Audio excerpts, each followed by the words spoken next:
ಎಂಥ ಸಾವು ಮಾರ, ಅವನು ದುಡುಕ್ಸಲ್ಲ ಮಾರ. ಅದ್ರದ್ದೊಂದು ಕಥೆನೇ ಕತೆ. ಆ ರಿಪೇರಿ ಮಾಡೋ ಖರ್ಚಲ್ಲಿ ಇನ್ನೊಂದು ಹೊಸ ರಥ ತೊಗೋಬಹುದಿತ್ತು. ಓಡಿಸ್ತಾ ಇರ್ಬೇಕಾದ್ರೆ ಇಮಿಡಿಯೇಟಾಗಿ ಜನ್ರೇಟರ್ ಸೌಂಡ್ ಬಂತಂದರೆ ಅಂತ 45,000.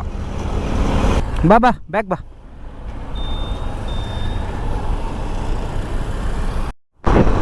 ಹಾಯ್, ಗುಡ್ ಮಾರ್ನಿಂಗ್ ಸ್ನೇಹಿತರೆ. ಇನ್ನೊಂದು ಹೊಸ ವೀಡಿಯೋಗೆ ಸ್ವಾಗತ ಸುಸ್ವಾಗತ. ಏನಪ್ಪ ಇವನು ನೈಟ್ ಹೊತ್ತಲ್ಲಿ ಹೋಗ್ತಾ ಇದ್ದೇನೆ, ಗುಡ್ ಮಾರ್ನಿಂಗ್ ಅಂತ ಹೇಳ್ತಾ ಇದ್ದಾನೆ ಅಂತ ಅಂದ್ಕೊಳ್ಬೋದು. ನಾನು ಹೋಗ್ತಾ ಇರೋದು ಬಟ್ ಇವಾಗ ರಾತ್ರಿ, ಆದರೆ ನೀವು ವಿಡಿಯೋ ನೋಡ್ತಾ ಇರೋದು ಮಾತ್ರ ಮಾರ್ನಿಂಗ್. ಅಂತೂ ಇಂತೂ ಡೆಲಿವರಿ ಆಗಿದೆ, ನಿಮ್ಮ ಕಣ್ಣು ಮುಂದೆ ಕಾಣಿಸ್ತಾ ಇದೆ. ಎದುರುಗಡೆ ಹೋಗ್ತಾ ಇದೆ ನಮ್ಮ ಮನೆಗೆ ಇನ್ನೊಂದು ಅತಿಥಿ ಅಂತಲೇ ಹೇಳ್ಬೋದು. ಆ್ಯಕ್ಚುಲಿ ಈ ಗಾಡಿಗಳೆಲ್ಲ ಟೈಅಪ್ ಆಗಿದೆ.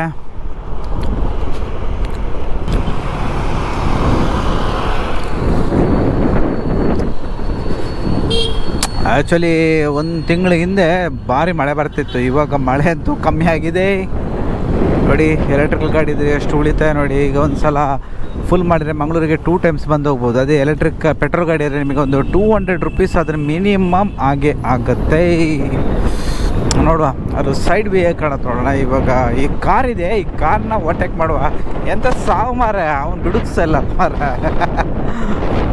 ನೋಡಿ, ಇದೇ ನಮ್ಮ ಹೊಸ ಗಾಡಿ. ಸೈಡ್ ವಿ ನೋಡಿ.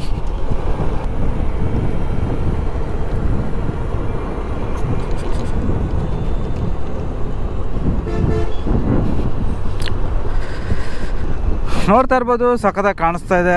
ಆದರೆ ನೈಟಲ್ಲಿ ಮಾತ್ರ LED ಇದೆಯಲ್ಲ, ಬ್ರೇಕ್ ಲೈಟ್ ಮಾತ್ರ ಸಖತ್ತಾಗಿದೆ. ಮತ್ತು ಅದರದ್ದು ಎದುರದ್ದು ಫ್ರಂಟ್ DRL ಇದೆ ಆಗ್ಬೋದು, ಇಲ್ಲ ನಿಮಗೆ ಪಾಸಿಂಗ್ ಲೈಟ್ ಆಗ್ಬೋದು. ತುಂಬ ಬ್ರೈಟಾಗಿದೆ. ಮೊದಲೆಲ್ಲ ಎಲಿಜನ್ ಬಲ್ಬ್ಗಳು ಹಾಕ್ತಿದ್ರು, ಈಗೆಲ್ಲ LED ಹಾಕಿ ತುಂಬ ಚೆನ್ನಾಗಿ ಮಾಡಿದ್ದಾರೆ.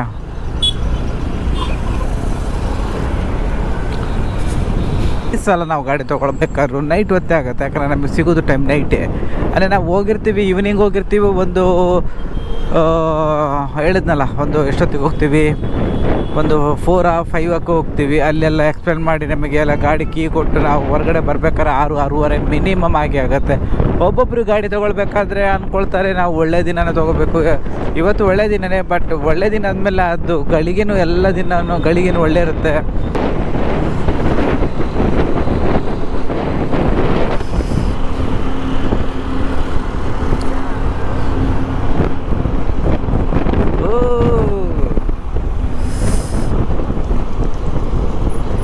ಆ್ಯಕ್ಚುಲಿ ಈ ಗಾಡಿ ಬ್ರೇಕ್ ಟೈಟ್ ಮಾಡಿದ್ರು, ಒಂದು 2-3 ಸಲ ಬ್ರೇಕ್ ಹಿಡಿದುಕೊಳ್ಳೆ ಇಮಿಡಿಯೇಟಾಗಿ ಲೂಸ್ ಆಗುತ್ತೆ. ಅದು ಏನು ಅಂತ ಗೊತ್ತಾಗಲ್ಲ. ಬ್ರೇಕ್ ಪ್ಯಾಡ್ ಹಾಕಿದ್ದಾರೆ ಅಂತ ಹೇಳ್ತಾರೆ, ಬಟ್ ಕಂಪ್ನಿ ಅಲ್ಲ, ಅವರು ಮೋಸ ಮಾಡಲ್ಲ ಅಂತ ನಾವು ಅಂದ್ಕೊಂಡಿರ್ತೀವಿ ಅಷ್ಟೇ. ಆ್ಯಕ್ಚುಲಿ ಇತ್ತೀಚೆಗೆ ನಮ್ಮ ರಥ ಇದೆಯಲ್ಲ ಬುಲೆಟ್, ಅದ್ರದ್ದೊಂದು ಕಥೆನೇ ಕತೆ. ಆ ರಿಪೇರಿ ಮಾಡೋ ಖರ್ಚಲ್ಲಿ ಇನ್ನೊಂದು ಹೊಸ ರಥ ತೊಗೋಬಹುದಿತ್ತು. ಯಾಕಂದರೆ ಅಷ್ಟು ಖರ್ಚಾಗಿದೆ. ಅದರದ್ದು ಖರ್ಚು ರೇಟ್ ಕೇಳಿದ್ರೆ ಮಾತ್ರ ತಲೆ ತಿರುಗಿ ಹೋಗ್ತೀರ. 45,000 ಅಷ್ಟು ಖರ್ಚಾಯ್ತು. ಏನಪ್ಪ ಯಾಕಾಯ್ತು ಈ ಖರ್ಚು? ನಿಮಗೂ ಈ ರೀತಿ ಬುಲೆಟ್ ತೊಗೊಂಡಿರುವಾಗ ಈ ರೀತಿ ಖರ್ಚುಗಳಾಗಿರುತ್ತೆ. ಯಾಕಂದರೆ ನೀವು ಕರೆಕ್ಟಾಗಿ ಇಂಜಿನ್ ಆಯಿಲ್ ಮೇಂಟೈನ್ ಮಾಡಿದಾಗ, ಇಲ್ಲಾಂದರೆ ನೀವು ಓಡಿಸಲ್ಲ ಗಾಡಿ, 1,000 ಕಿಲೋಮೀಟ್ರ್ ಓಡಿರುತ್ತೆ, ಒಂದು ವರ್ಷ ಆದರೂ ಆಯಿಲ್ ಚೇಂಜ್ ಮಾಡಲ್ಲ ಅಂತಿದ್ದಾಗ ಈ ರೀತಿ ಪ್ರಾಬ್ಲಮ್ ಆಗಿರುತ್ತೆ. ನಂದು ಆ್ಯಕ್ಚುಲಿ ಓಡಿರೋದು 1800-2000 ಅಷ್ಟೇ ಒಂದು ವರ್ಷಕ್ಕೆ. ಜಾಸ್ತಿ ಓಡಿಸಿರಲಿಲ್ಲ ಗಾಡಿ, ಬೇರೆ ಗಾಡಿ ಓಡಿಸೋದ್ರ ಕಾರಣ. ಏನಾಯ್ತಂದರೆ ಅದು 1 ವರ್ಷ ಆದಮೇಲೆ ಫಿಲ್ಟ್ರಲ್ಲಿರುತ್ತಲ್ಲ, ಅದರೊಳಗೆ ಕಸ ಕೂತ್ಕೊಂಡು ಆಯಿಲ್ ಸರ್ಕ್ಯುಲೇಷನ್ ಆಗಿರಲ್ಲ ಜಾಸ್ತಿ. ಆವಾಗ ಏನಾಗುತ್ತೆ, ನಿಮಗೆ ಕ್ರ್ಯಾಂಕ್ ಇದೆಯಲ್ಲ, ಆ ಕ್ರ್ಯಾಂಕ್ ಮತ್ತು ಹೆಡ್ ಅದಕ್ಕೆಲ್ಲ ಆಯಿಲ್ ಸ್ಪ್ರೇ ಆಗಬೇಕು. ಆ್ಯಕ್ಚುಲಿ ಹೆಡ್ಗಾಗಲ್ಲ, ಆ್ಯಕ್ಚುಲಿ ಈ ಕ್ರ್ಯಾಂಕ್ ಒಳಗಡೆ ಬೇರಿಂಗ್ಸ್, ಇಂಜಿನ್ ಆಯಿಲ್ ಎಲ್ಲ ಸ್ಪ್ರೇ ಆಗಬೇಕು. ನಮ್ಮದೇನಾಯ್ತಂದರೆ ಸರಿಯಾಗಿ ಸ್ಪ್ರೇ ಆಗ್ತಾ ಇರಲಿಲ್ಲ. ನಾನು ಆದರೂ ಸ್ವಲ್ಪ ಸೌಂಡ್ ಇತ್ತು, ಆದರೂ ನಾನು ಸ್ವಲ್ಪ ಓಡಿಸ್ತಾ ಇದ್ದೆ ಗಾಡಿ. ಓಡಿಸ್ತಾ ಇರ್ಬೇಕಾದ್ರೆ ಇಮಿಡಿಯೇಟಾಗಿ ಜನ್ರೇಟರ್ ಸೌಂಡ್ ಬಂತಂದರೆ ಅಂತ ಬಂತು. ಮತ್ತು ಪಿಕಪ್ ಅಲ್ಲಿಗೆ ಕಟ್ಟಾಯಿತು, ಒಂದು 20-25 ಅಷ್ಟೇ ಹೋಯಿತು. ಆಮೇಲೆ ಏನಾಯ್ತಪ್ಪ ಅಂತ ನಾನು, ನಮ್ಮ ಫ್ರೆಂಡೇ ಇದ್ದಾನೆ, ಅವನು ತೋರಿಸಿದಕ್ಕೆ ಅವನು ಇಂಜಿನೆಲ್ಲ ಬಿಚ್ಚಬೇಕಾಗುತ್ತೆ ಹೇಳಿದೆ. ಓಕೆ ಅಂತ ಬಿಚ್ಚಿದ ಮೇಲೆ ಅದರ ಹಣೆ ಬರ ಗೊತ್ತಾಯಿತು. ಈ ಕನೆಕ್ಟಿಂಗ್ ರಾಡ್ ಇರುತ್ತಲ್ಲ, ಕನೆಕ್ಟಿಂಗ್ ರಾಡ್ ಒಂದು ರೋಲ್ ಮಾಡುತ್ತೆ. ಆ ಬೇರಿಂಗ್ ಆ್ಯಕ್ಚುಲಿ ಡ್ಯಾಮೇಜ್ ಆಗಿದೆ, ಅಂದರೆ ಆಯಿಲ್ ಸರ್ಕ್ಯುಲೇಷನ್ ಆಗಿದೆ. ಆ ಬೇರಿಂಗ್ ಡ್ಯಾಮೇಜ್ ಆಗಿದೆ. ಆ ಬೇರಿಂಗ್ ಡ್ಯಾಮೇಜ್ ಆದ ಕಾರಣ ಎಷ್ಟು ಹೊಂಡ ಗಿಂಡಗಳಿದೆ ಇಲ್ಲಿ. ಆ ಬೇರಿಂಗ್ ಡ್ಯಾಮೇಜ್ ಆದ ಕಾರಣ ಅಲ್ಲಿ ಮೇಲ್ಗಡೆ ಒಂದು ಕನೆಕ್ಟಿಂಗ್ ರಾಡ್ ಅಂತ ಇರುತ್ತಲ್ಲ, ಆ ಕನೆಕ್ಟಿಂಗ್ ರಾಡು ಸುತ್ತಿ ಅದು ಡ್ಯಾಮೇಜ್ ಆಯಿತು. ಅದು ಡ್ಯಾಮೇಜ್ ಆದಾಗ ಕನೆಕ್ಟಿಂಗ್ ರಾಡ್ ಹೋಯಿತು, ಬೇರಿಂಗ್ ಹೋಯಿತು, ಎಲ್ಲ ಒಂದೊಂದೊಂದೊಂದೊಂದೊಂದೇ ಹೋಯಿತು. ಅಣ್ಣವರು ನಿಲ್ಲಿಸ್ತವ್ರೆ. ಏನಾಯಿತು ಎಂದಾಯ್ತಾ? ಅಲ್ಲ ಅದರೊಳಗೆ ಇನ್ನೊಂದುಂಟಲ್ಲ, ಅದರೊಳಗೆ ಇನ್ನೊಂದುಂಟು, ಈಗ ಎಳಿಬೇಕು. ತೋರಿಸಿದಲ್ಲ? ಹಾಂ ಉಂಟು. ಹೋಗು, ನಾನು ತೋರಿಸ್ತೀನಿ, ಮನೆಗೆ ಹೋಗು. ಅಣ್ಣ ಹೇಳ್ತಿದ್ದಾನೆ ಕೀ ಒಂದೇ ಕೊಟ್ಟದ್ದು. ಆ್ಯಕ್ಚುಲಿ ಅದು ಬೇರೆ ರೀತಿ ಇದೆ ಆಪ್ಷನ್. ಕೀ ಅದರೊಳಗಡೆ ಇದೆ, ಅದು ಎಳೆದಾಗ ಇನ್ನೊಂದು ಕೀ ಬರುತ್ತೆ. ಒಂದು ಸ್ವಿಚ್ ಆಗಿದೆ ಅದು ಆ್ಯಕ್ಚುಲಿ. ಯಾಕೆ ಸ್ಲೋ ಮಾಡ್ತಾ ಇದ್ದಾರೆ ಗೊತ್ತಾಗ್ತಾಯಿಲ್ಲ. ಎಂತ ಇದೀಪ? ರಿಮೋಟ್ ಒಂದೇ ಕೊಡೋದು. ಹಾಂ, ಅದು ಇದಕ್ಕೆ ಸೊಂದೆ ಅಲ್ಲ ರಿಮೋಟ್ ಅಂದರೆ? ಅದು ಒಂದೇ, ಅದು ಕೇಳಿಲ್ಲಲ್ಲ. ಅದು ಆ್ಯಕ್ಚುಲಿ ಒಂದೇ ಕೊಡೋದು, ಕೀ 2 ಕೊಡ್ತಾರೆ. ನೀನು ಹೇಳೋದು ರಿಮೋಟ್ 2 ಕೊಡಬೇಕಿತ್ತು ಹೇಳೋದಾ? ಕೀ ಇದೆ ಅದಲ್ಲ, 2 ಕೀ ಇದೆ.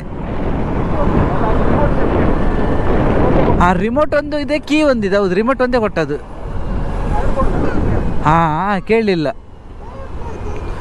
2 ಕೊಡ್ತಾರಲ್ಲ. ನಂಬರ್ ಇದೆಯಾ ಒಂದು?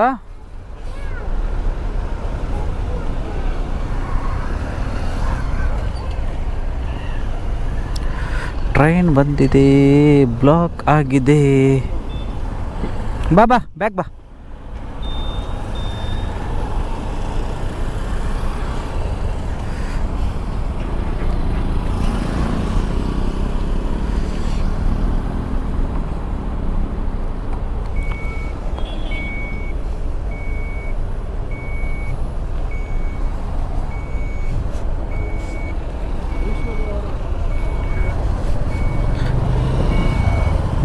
ಬ್ಲಾಕ್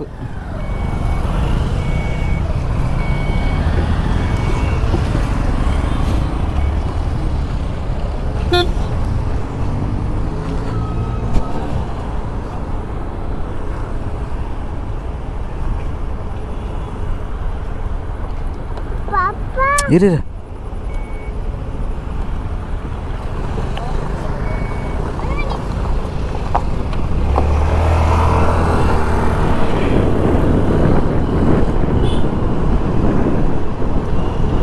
ಫುಲ್ ಬ್ಲಾಕ್ ಆಗಿದೆ, ಏನು ಅಂತ ಗೊತ್ತಿಲ್ಲ. ಬಾಯ್ ಅಂತ ಹೇಳುತ್ತಾ ನನಗೆ ಬಿಡಿ ಮುಗಿಸ್ತೀನಿ. ನೆಕ್ಸ್ಟ್ ವಿಡಿಯೋದಲ್ಲಿ ಸಿಗೋಣ. Tata love you, bye.